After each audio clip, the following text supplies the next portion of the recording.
A day in my life as a 6 years old and creator. So for today's video, wala nga po pala rente sa amin. I decided to go outside para mamasyal po. Para po mapalamig na din po. Sobrang init po kasi sa bahay eh. As you can see, we will buy fruits. Because I'm so hungry na po kasi. Namimili po ako dyan ng foods na gusto ko. Tumitingin pa po ako sa paligid. Para po makapili ng bibilin.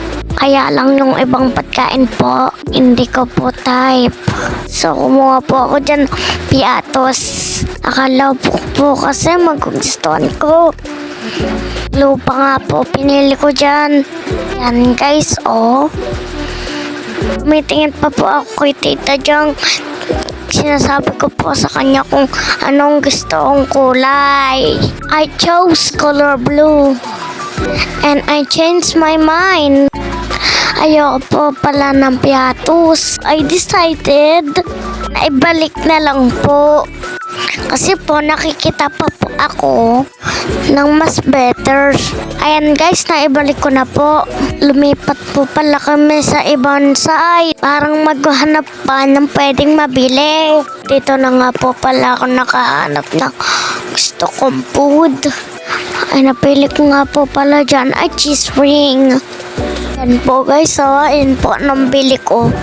Pabili na din po ako kay Tita na maiinom. Sinamahan ko na nga din po pala ng isang pillows. Grabe po guys, nang natikman ko, super sarap po niyan. Guys, nanghahanap natin po pala kami dyan na maiinom. At hindi po nagtagal, natapos na din po kami na mamili. Bibilin po namin. Ako nga po pala lahat guys, so ayan guys, napabagbayad na din po kami. Sakay na po pala kaming elevator dyan guys. Ayan guys, nakasabay ko po itong malaking dog. Sobrang dami po nagpapapicture sa kanya guys. As in, malaki pa nga po sa akin to guys eh. Sobrang cute niya guys. Hinawakan ko po siya, mabait naman pala. Ayan po pala yung may-ari, naka-white po na girl. Sumakay na din po pala kami sa elevator.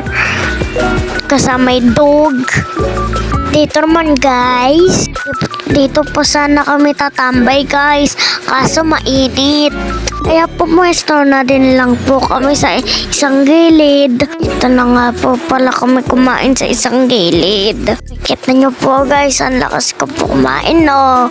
Kukuha pa nga po pala akong pagkain kala Tita. Ayan guys, sobrang dami po ng tao. Crowded po talaga. So paano ba yan guys? Ganito na lang po guys. Mahal ko po kayo. Salamat sa panonood.